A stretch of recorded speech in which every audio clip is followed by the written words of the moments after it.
Hello there. I hope you're doing fantastically well and having a great week, ready for another beautiful weekend. I hope you're doing well as well. If you're joining me here on YouTube, I've got, as usual, I've got both YouTube and Instagram here on tap. So good to see you. Hello there, Vera Isagonj. Okay. Good to see you all. Daco Leaf, Kathleen, Ann, nice to see you. Conway. All right, and I've got some questions here on YouTube. So this is probably going to be a little shorter than usual today. I've got a bunch of things I need to do. Hey, buddy, what are you doing? I got a cat behind me. You want to say hello? This is Chai. You probably met Chai before. So I've got some folks here coming to talk to me today, so I'm not sure I'm going to be able to be on here quite as long. I'm a little behind already. I'm going to put you down, buddy. You're kind of in the way. All right, welcome all of you if you're joining me here on Instagram. Glad to see you here. And if you're here with me on YouTube as well, I'm glad to see you over there. First question was Flyer, who says, hi, Loren. I wonder, could a mildly unripe fruit potentially become hard, old material or get stuck just because it has been eaten not fully ripe? Thanks. Yeah, it's possible. I mean, in order for our amazing bodies to properly process through whatever we eat, there needs to be two things true about the things we're eating. They should be high in water and they should be high in fiber. Okay, we're meant to eat things only that are high in water and fiber. Unfortunately, when fruits aren't ripe, they're not high in water and they still have plenty of fiber, but their water content's lower. Okay, and so it could well be that it would be hard to move that stuff through. It probably is much harder to move some of that stuff through as well. Happy, healthy new me from Lincolnshire. Nice to see you. Hello there. Glad to see you. Colette Matthew, nice to see you there. Matthew Colette is who that is. Hello there. Good to see you. Glad you're here. Okay. So yes, I think that's absolutely possible, Flyer. And it's important. I mean, in order to be able to fully digest our food and get everything we need from it, the food needs to be ripe. Okay. So we really should never be eating unripe fruit. Okay. Hope that makes sense. All right. Gabrielle says, hi, Loren. If someone starts their fast on their own, but after 2 to 3 days realizes that it's not the best and puts themselves in the hands of an expert supervisor like you to do a fast of 21 days or more, these first days on their own can annoy the rest of the fast, or are they very few days and does not influence much? Can indeed negatively impact the entire process if not done correctly. And this is why I really don't want to do that. Okay, I work with people from start to finish. Honestly, most of the time my schedule is pretty full. And so if someone writes to me at the last minute, there's a very good chance I can't take them anyway. Right now I do happen to have a little space, but that's often not the case. Often we have people waiting to start because I only work with 6 people per call.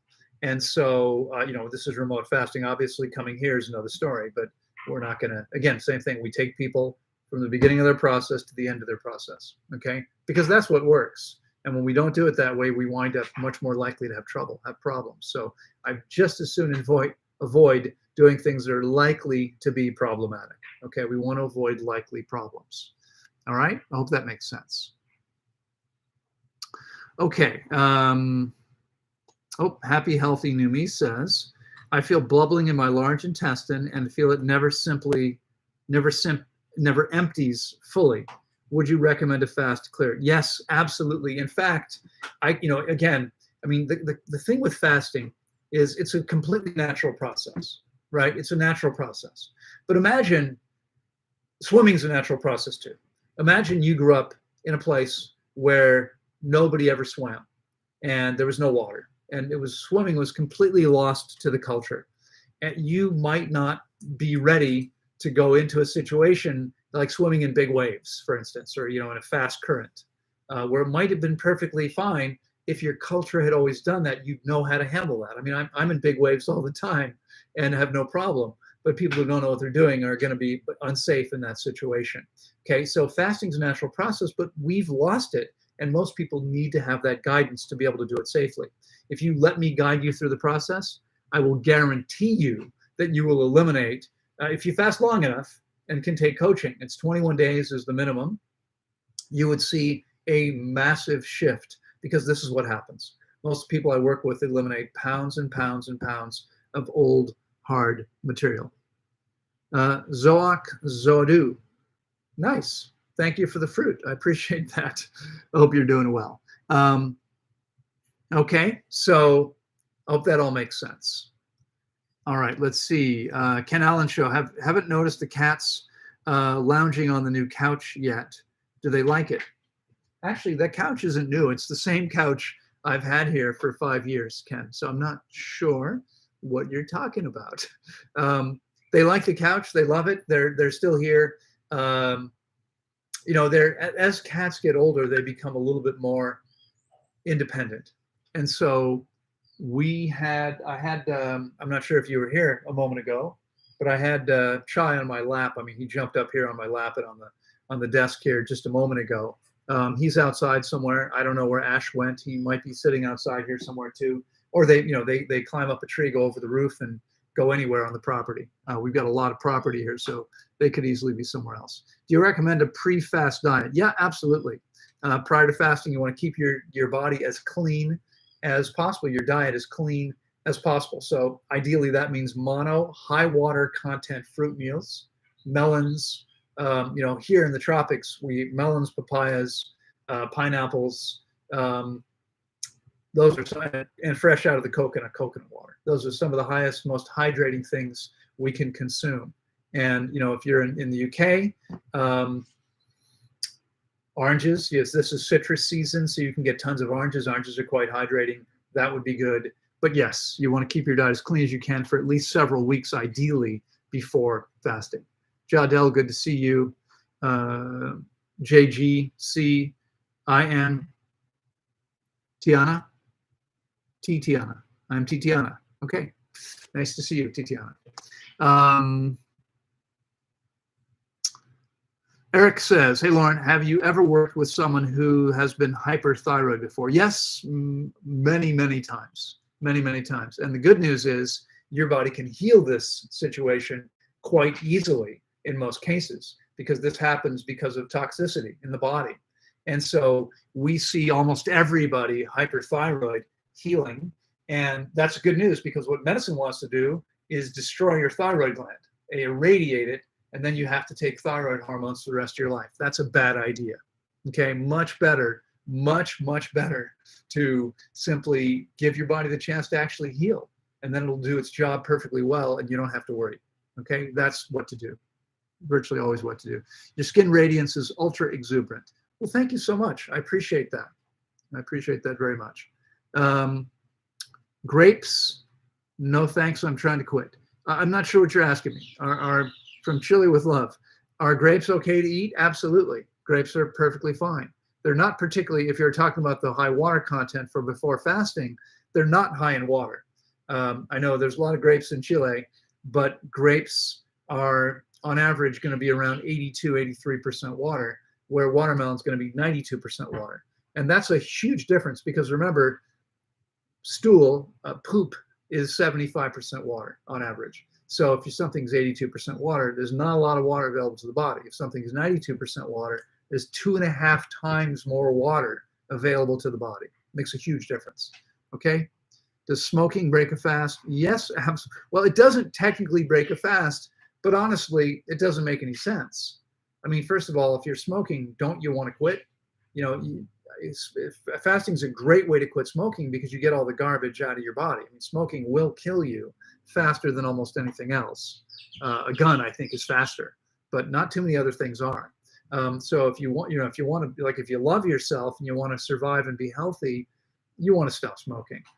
It's a great way to do it. Struggling, I understand. Let me guide you through a fast, okay? Ideally here, no cigarettes. But if it needs to be remotely, you can do this. I promise you, and it's an amazing thing. Okay, you can definitely do it. All right.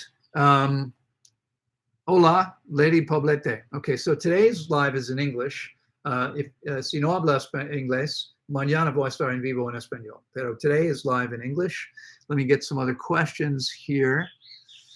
Oh no, I see something horrible here. Stephen McHenry says, I just broke a 12-day fast with some mangoes. Hope you're doing well. Loren, I'm doing great. I'm just kidding. It's perfectly fine. Now, I wouldn't recommend using mangoes to break a fast. Why not? They're not high in water content. Mangoes are going to be, depending on the variety, probably between 84 and 85, 86% water. It's okay, but it's not, I mean, maybe even as low as 82%.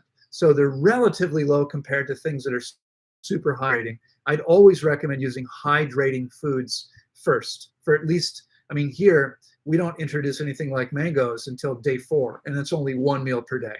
The first 3 days are going to be only high water content foods exclusively. Okay. Kay Fellini says, hi, Loren. I have my tonsils removed as a child. Would you have any advice for such person like me? I heard that it's possible to regrow them. Thank you. I don't know anything about regrowing tonsils. And I see your message, happy, healthy, new me. Feel free to reach out to me if you haven't already. We can chat, via personal message about how to make that happen. There are ways to make it happen, even if it's not easy to do. For anyone here who, like the economics of coming here are challenging, and I understand it's going to be challenging for many people. It's a lot less expensive to work with me remotely, where not only is the cost much less, but you can pay about 55% up front and then pay in monthly installments. And so it's a lot less money out of pocket, okay? It's a lot easier that way. Okay, so I don't know about regrowing tonsils, but it's okay. I mean, your body can adapt without tonsils. You can still be very healthy. Definitely would have been better to keep them, but in the meantime, they're already gone. And even if they never come back, if you do everything possible, everything in your power to meet your body's needs as well as you can, Kay Fellini, you're going to see amazing health even without tonsils. I've seen it over and over again. Okay, so I wouldn't worry too much about that. All right, what do you think about dry fasting? Dry fasting makes no sense whatsoever. No sense whatsoever. There's absolutely zero science to support any of the absurd claims about dry fasting. It makes no sense. The only thing we know for sure when you dry fast is you become severely dehydrated, and that's always harmful to the body. I think what happens when people dry fast is their bodies can't do any cleansing or healing without sufficient water. And so the result is they become dehydrated. And when they're dehydrated, there's no cleansing or healing happening. So they feel better because they're suppressing symptoms. We get those people hydrated. People come here after they've been having this dry fasting thing. They come here, we get them hydrated, all their symptoms come back. Okay, it's a temporary way to suppress symptoms. In the meantime, you're making your body more dehydrated. You're potentially dangerously harming your kidneys. We just heard a few weeks ago of another raw vegan who died dry fasting, someone who was healthy, okay, but had this dry fasting practice. It makes no sense whatsoever, okay? Don't do it. It's crazy. It's crazy, okay? Animals would never dry fast. Animals fast without drinking water, but they never dry fast. What's the difference? A person says, I'm going to do 10 days without drinking water. An animal says, the animal gets a message from the body, don't eat. And when they need water, they look for it. Now, they often don't need water because they're starting out fully hydrated because they've always eaten their natural diet, okay? They didn't grow up eating bread and pizza and chips and all this dry stuff and sodas and alcohol and coffee and tea, which are all diuretics that also dehydrate you, okay? They didn't grow up with these things. They grew up eating the way their body was intended to, if this is a wild animal. And so animals in nature, if they need water while fasting, guess what they do? They look for water. People are dry fasting to the point they can barely speak. Oh, I can barely talk because I'm so dehydrated, but they don't drink water because they've decided not to. It makes no sense. It's incredibly dangerous. It's really not very intelligent, okay? By the way, thank you for all that you share. You're very welcome. I appreciate the comments. I'm very glad to be able to share everything I can. All right. Why do my eyes hurt when I do a shorter fast? You're probably dehydrated. There, almost everyone is. You're probably dehydrated, not drinking enough water. Let me guide you through the process. I'll guarantee you a 21-day fast, a whole new experience. Okay, I've got a couple super chats here I'm going to take. First of all, we have Bihon, who has made a 25 RON contribution. I don't know what RONs are, but I appreciate it anyway. Thank you very much. If I eat blueberries and the next day my stool is purple, does that mean I'm clean? No, it doesn't.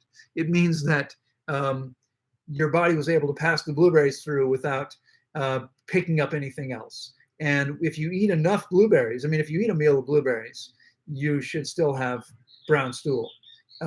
If your stool is blue or purple, what happens if you eat enough of them? I mean, sometimes when I'm in the US in like February, March, when it's, it's really like prime berry time, I'll eat a lot of berries. I'll have, several meals of blueberries because I love them. And the stool will become purple because my body no longer needs the phytonutrients that give it that color. So they're passing through. Okay. They should be brown if it's just a little bit. But if you eat enough of them, they're going to turn blue or purple. But it doesn't mean your body's clean. Okay. It absolutely does not mean that. Kay Fellini, thank you, Loren. Planning to come to Tanglewood this year. Beautiful. I look forward to hearing from you. Feel free to reach out to me now, and we'll make contact that way. Private message, and we'll go from there. Okay. Logan Forrest Murray, good to see you here, and all the others as well. Lyle, nice to see you. I'm glad you're here. How are you doing? All right. Amanda is here. Hello there. All right. I've got 2 more super chats here. I'm going to take those. Martha's here. Thank you so much, Martha. Martha's made a $35 contribution. Says, you're so generous with your time and your information, and I thank you for that. You are very, very welcome. I thank you so much for your generous support. I appreciate that very much. Okay. I really, really do. And we have, is that JIC, it looks like, who says, what results have you seen in fasting with psoriasis? Yeah. So we have seen good results with psoriasis in some cases, not as good. And the reason why, I believe, is because your skin is relatively, it's not as important to your body. So your virtually infinitely intelligent body is going to put its energy into focusing on those things that are really of vital importance. So for instance, your vital organs, making sure you have enough blood, that your bloodstream is clean. It's going to get the garbage out of your arteries if it can. It's going to work on cleaning out the heart and lungs and liver and pancreas and kidneys and thyroid. All these things are going to be getting a lot of work because they're actually vital to our survival. And so skin is not, I mean, we need skin, but your skin can be in relatively poor condition and you can still survive a long time. And so your body, if you've been on the planet a long time and have made normal choices for a long time, your body probably has a lot of other things it needs to do besides worrying about the skin. And so things like psoriasis can take longer to heal your body. You may have to do several fasts to get to the point where your body's going to focus on skin. Now, with some people, we'll see huge, huge improvements in skin with the first fast if it's long enough and properly accomplished. But I can't guarantee that because it just depends on what else your body needs to do. Okay, you need to understand that. I mean, your body has much more intelligence about its needs than you or I do. And so we want to get out of its way and let it do what it needs to. We just can't say, oh yeah, that'll definitely heal in 21 days. It may not, depending on what else is happening. In fact, normally with something like psoriasis, I'd recommend 26 to 30 days to give it more time, to do everything else it needs to do to allow the skin to improve. And we'll almost always see some improvement, but seeing complete healing sometimes will take a little bit longer. I still don't know anything better you can do. Okay, that's still the very best that's possible. Jonathan, good to see you. Alignment Forever Me, nice to see you here. This is G. Okay, good to see you all here. Vic says, does that mean that if the stool is red after beetroot, we should eat less of it?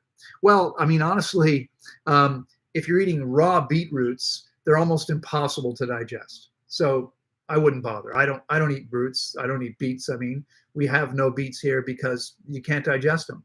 If they're cooked, you're destroying nutrients and creating toxic compounds. I don't eat anything cooked. We don't have a stove. So if you're eating beetroot, then don't eat beetroot. That'd be my advice. Would be don't eat it at all. Because you can't digest it, yeah, you're probably going to see red when you eat beetroot. Okay. All right. So that's the super chats we have so far. I'm going to scroll back up and take some of the other comments here. See if I can figure out where we were before. Let me see here. Okay, Eric, I think I've answered your questions. Dat boy, finally made it. You did. Here you are. Welcome. Glad to see you. I hope you're having a great day. I responded to one or two of your comments on videos last night. I think it was last night. Have you seen anyone, JC, have you seen anyone in your program with psoriasis? Oh, reverse the situation from fasting. Okay, I think that's the same question you asked me just a moment ago. I just broke it. You got that already? All right. Neil Brown, hello there. Good to see you. Wascoop, morning. What do you think about taking digestible enzymes for cancer healing? Thank you. I'm a big fan of yours. Thank you so much. First of all, I appreciate your support. If not financially, morally, emotionally, intellectually, I appreciate that very much. What do I think about taking digestive enzymes for cancer? Well, I think, first of all, if you're eating cooked food, temporarily it might not be a bad idea. But honestly, if you're eating cooked food contributes to cancer because you're making the body more toxic, and you're making the body have to work. Right? Every time we eat cooked food, there's an immune response. Your body responds as if it's been poisoned, but only because it has. Okay, it has been poisoned because cooking creates toxic compounds. So if you're dealing with cancer, you definitely want to stop eating cooked food. Okay, 100%. You should eat no cooked food whatsoever. If you're eating food, the proper food that's raw, there's absolutely no benefit to taking digestive enzymes. They do nothing for you except give your body one more thing that it has to get rid of. Okay, so the enzymes that we need are in the food. And if the food is 100% raw, as it should be, your pancreas has relatively little work to do. If you're taking digestive enzymes that your pancreas should be making, you're encouraging your pancreas to not do its job. Okay, that's not a good idea. So my recommendation would be to eat only an optimal raw vegan diet. That means fruit and soft, tender leafy greens, simple green salads or lettuce with fruit. That's it. That's the only thing. If you've got cancer, you want to focus on high water content foods. You want to get your body hydrated. It's probably dehydrated. You want to get it hydrated. Okay. Fasting is the very best thing you can do because cancer happens when two things come together: toxicity and poor immune function. You bring those two things together, you've got a problem. Okay. That's how cancer forms. Cancer treatments make the body more toxic, they raise your toxicity, and they lower your body's immune function. Okay, now we've got an even bigger problem. So fasting allows the body to eliminate toxicity and dramatically revitalizes your body's immune function. So my recommendation would be to do a guided, supervised fast with someone who has lots of experience. I can help you with that. Okay, and then to take my coaching in terms of what to eat and drink and how much, etc., because there's a very good chance your body can heal, but only if you do what you really need to do to support it in healing. Okay, and this is the way you best support it. Not by taking toxic substances, not by taking enzymes. Those things aren't going to do what you need it to do. They're not detoxifying your body. Okay. Jeffrey Szymanski says, what activities is there to do at Tanglewood? What keeps your guests entertained for 21 days? Well, there are very few activities, Jeffrey, and the goal is not to entertain people. The goal is to encourage people to do absolutely nothing. I don't know if you've ever seen a cat or dog fast when it gets sick, but it will lay down and stop moving. Okay. Your goal is to rest as completely as you can. Anything you're doing is taking energy away from the process of cleansing and healing. So we have games and puzzles, and we have a library. We have art supplies. There's a movie on Wednesday nights. There's meditation, group meditation, and a reading on Monday, Tuesday, Thursday, and Friday. But the group meditation reading I think is like super powerful and beneficial. The movie is just for entertainment. That's the only thing we do, and I don't recommend doing anything else. If you want the most benefits, you want to rest as completely as you can. The objective is not to entertain or distract yourself, but rather to liberate as much energy as you can so your body can use that energy to cleanse and heal. Okay, whether you're here or anywhere else, if you're keeping yourself busy, you're not getting the same benefits. Not even close. Not even close. I mean, you're hurting yourself because you're robbing yourself of potential benefits. The benefits are amazing. You're not going to get the same benefits if you're not resting as completely as possible. Okay, you want to be really, really clear about that. Okay. All right. Vic says I consume the beetroot in juices. You don't recommend that either. You mean it's not digestible because of the oxalates? No, it's not digestible because of the cellulose and other complex carbohydrates, other complex starches that we can't break down. The oxalates are another problem with beets, And juices, unfortunately, are largely oxidized. They oxidize, in minutes. You oxidize most of the nutrients. You lose a lot of value. Not all of them. You create this instead. If you lost all of them in the same proportions, at least you'd keep the same proportions. But we change the proportions. We fragment it and lose all the nutrients that are bound up in the fiber.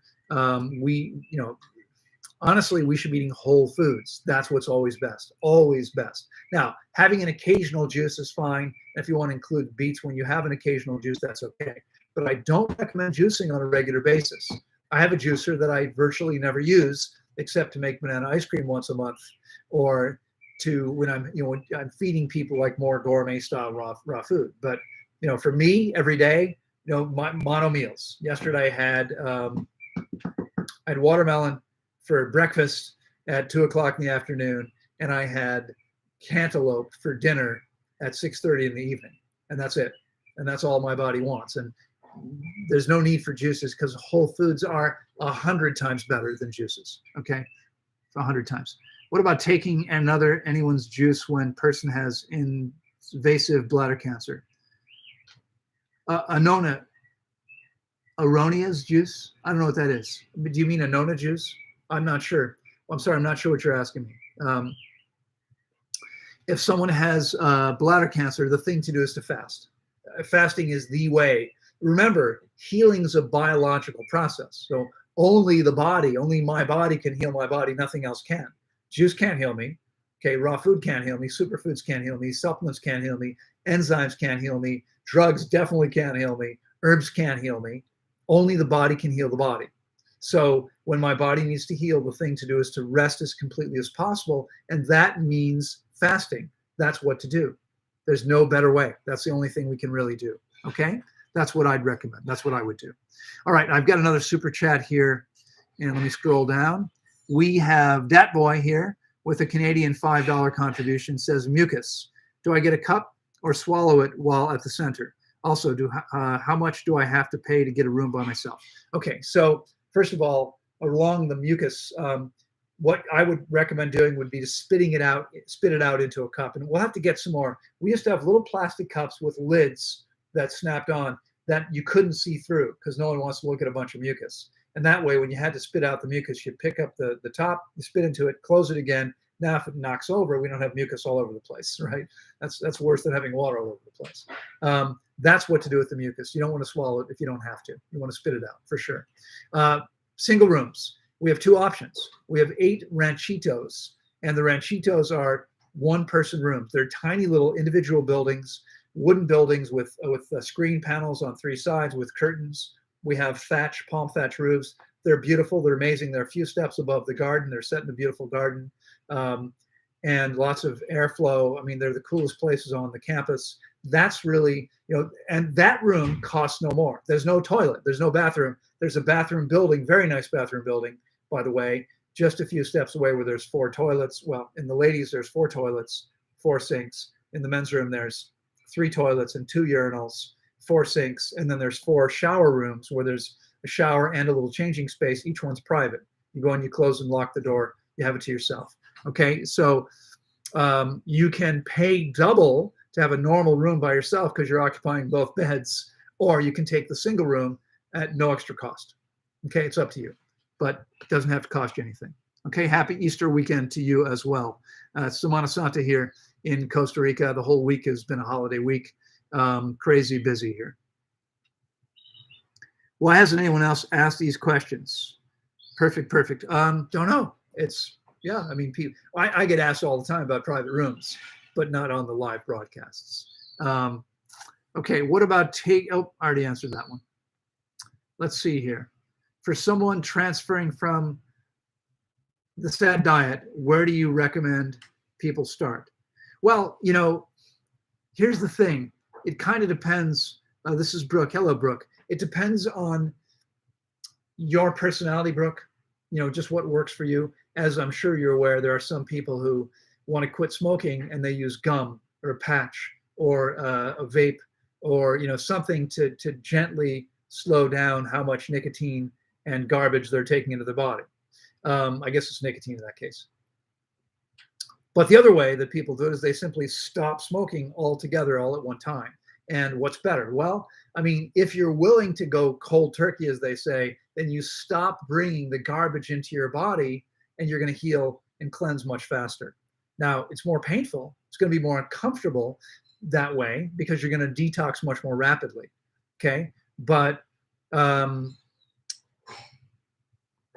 what I recommend doing for the people willing to is today, tomorrow, stop eating all the crap and start eating optimally. Your body's going to detox a bit, but so what? I mean, you'll get it over with as fast as you can. I mean, what you might want to do is, or if it's not you, your friend, what they might want to do is spend, say, 3 weeks eating optimally as close as they possibly can, and then begin their fast with me. So have it programmed that they're going to be here or they're going to work with me remotely, because fasting, you get all the garbage out and all of a sudden much easier. You don't have those cravings anymore.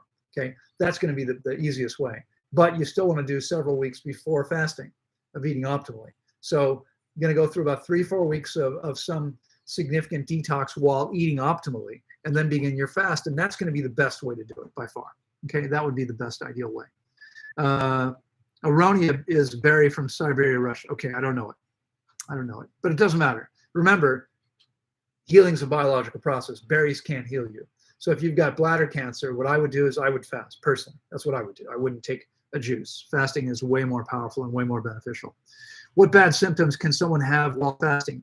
Any symptoms you can imagine. Okay. Fasting is about cleansing and healing. Symptoms are evidence the body's cleansing and healing.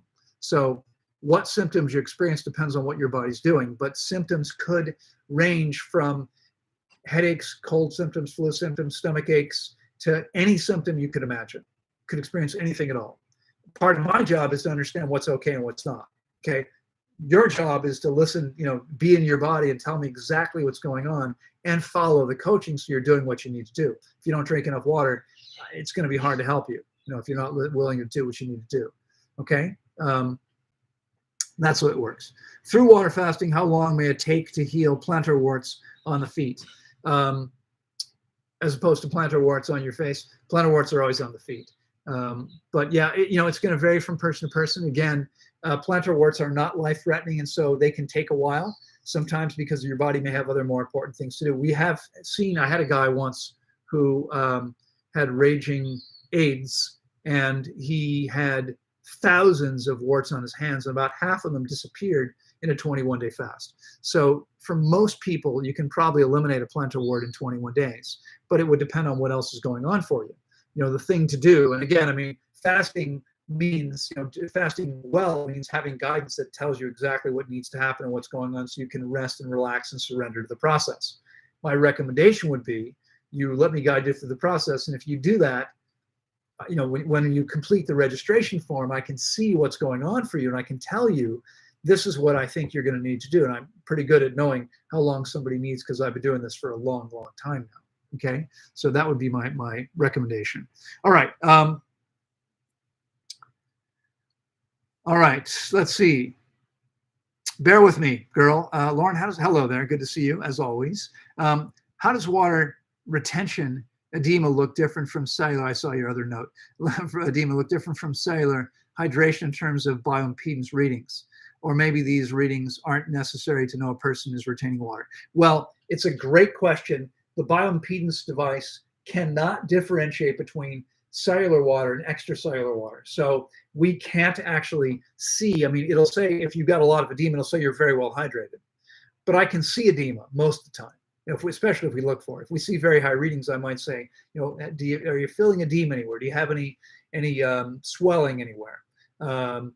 Is there a lot of mucus? Because all these things are going to show artificially high hydration numbers on the scale because that's all water in the body.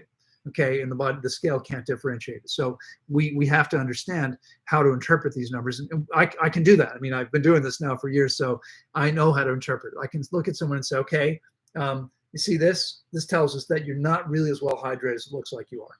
Okay, now we don't know what the exact number is in that case, but we can see that it's inflated because there's some edema or mucus or something like that going on. Okay, we can see that. How often are these live broadcasts? They have been every week so far. I mean, I miss every once in a while for some reason I'm traveling or something, usually I'm here every Friday at 9 o'clock Costa Rica time. And I think this is going on like 6 or 7 years now. I've been doing this every week. Okay. All right, Chris. Oh, bear with me, girl. Also answered that for me. Thank you. What's the difference in benefits between a 3-day fast and a 3-day water fast and 3-day dry fast? Well, the difference is that with a 3-day dry fast, let me say it this way: fasting is fasting. However, water is the universal transport medium, and nothing is going to be eliminated from the body through any channel without sufficient water. So in 3 days' time, I mean, most people are already significantly dehydrated. You're very welcome. And with 3 days dry fasting, you're only going to become more dehydrated. So there's not a single additional benefit, 0 additional benefits of dry fasting beyond water-only fasting. All the ones that they claim are nonsense. I mean, for instance, they'll say, well, edema goes away, mucus goes away much faster with dry fasting. Well, yeah, that's because that's water in the body, which needs to be there. It's there for a reason. And when you dry fast and your body's severely dehydrated, you lose that. But it's not a positive thing. You're losing it not because your body doesn't need it, but because your body can't support that anymore. Okay, so you feel better because the symptoms are gone, but it was there to help you heal something which doesn't get healed. Okay, it doesn't get healed. So water-only fasting supports the body in doing what it needs to do and ensures that you have, if you do it properly, there's enough water to support the body in doing everything it's necessary. Dry fasting is foolish and dangerous, and I don't recommend it. Okay, I don't recommend it. If you're super well hydrated, and very few people are, you can fast with very little water intake or maybe none. But if your body needs water, you drink water. Okay, and dry fasting people aren't doing that. Okay. Mom Bob 99999, I think. Hello there. Thank you for your live videos. Right now, I'm doing a water fast on my own on my 7th day. Liz, there isn't enough information here. But I mean, the thing you're doing wrong, to be honest, is you're fasting without experienced guidance. Okay, very few people are going to get the same results without experienced guidance. So, but without looking at daily vital signs, I don't know how much water you need. I don't know what else is going on. Okay, if you work with me, we'd be looking at blood pressure, pulse, temperature every single day, your weight. I can tell you on those, based on those numbers, whether you're getting enough water or not. We'd be talking about what's going on for you, what you're experiencing, and what that means, and if you're doing okay or not. Okay, so I mean, honestly, it makes no sense to fast on your own when you can have experienced guidance for a relatively small investment. Now, I realize, you may be writing from a place where there's just no money. It's not really possible. And what I would say in that case is, or it may feel that way, we live in a world today with a global economy. Okay, if you're hearing me from some third world country, that means everyone else in the world can also hear you from there, and you could find a way to offer some benefit, some service to the world and make money. I mean, get yourself online, find a way to generate some income. There's always a way to do it, always. Okay, money is energy. Okay, today with the global economy, you can create income from anywhere. And what you want to do is find a way to support the lifestyle that you choose. If you want to fast properly, you need to have experienced guidance. You can do it. You can make that happen. You are so welcome. Smile, you dance. Good to see you, by the way. Glad you're here. Rough Fruity Vibes, I'm glad to see you too. It's nice to see all these friends here. It's great to see. I mean, I'm glad to see anyone here. I'm glad that people are here and are opening their minds to taking information, which is often very different than we've grown up with. But what I'm sharing with you folks, if you don't know me, I've been a health coach now for more than 30 years. I've been a raw vegan for coming up on 31 years, living on a fruit-based diet. I haven't been sick a day in 35 years. I went from being the sickest person I knew at 23 to now 61 in just a couple weeks. Haven't been sick a day in 35 years. For 30, I've run the world's largest dedicated water-only fasting center. I have guided thousands and thousands of people through water-only fasts. If you're ready to take your health to an amazing new level, I know how to do that. Okay, Hygienic Mama, you're very, very welcome. I'm glad to see you here. Okay, so folks, I've got to get going. I'm going to end here. You found me in Cancun. Okay, Mexico, right. Excellent. Do you offer remote coaching? I do, Brooke. Every single day I do 3 calls a day. Right now it's 6 o'clock, 10 o'clock a.m. my time, 6 and 10 a.m. and 8:15 p.m. for people in Asia, Australia, New Zealand, etc. I stay busy, and I offer online guidance only through these remote calls. I'm not going to guide you without speaking to you. Okay, it takes way more time to exchange emails. So you get on a call with me every day. You have a spreadsheet. You have to have a blood pressure monitor, a thermometer, and scale. At least there's some other things you could have. You take readings every single day. You record other things as well. We send you the spreadsheet. You complete it every day. We speak at the same time every day. You get a written message from me every day with education, motivation, inspiration, and a video every single day of the process from me every single day. Okay, it's an amazing process. It's an amazing system. If you're ready to create an amazing level of health, you can do it, and you don't have to come to Costa Rica. It's better if you can get here. It's amazing here. Okay, but if you can't get here because of the cost, or because you're a single parent, or because of whatever, I can work with you remotely, and you can still have an amazing experience. Okay, guys, I've got to go. I wish you an amazing weekend. I hope you have a fantastic time. I'll be back same time next week. If you speak Spanish, I'm here tomorrow morning at 9 a.m. Costa Rica time, and I'll see you sometime soon. Take care, everybody. Thanks again for your support and for being here with me. Bye-bye.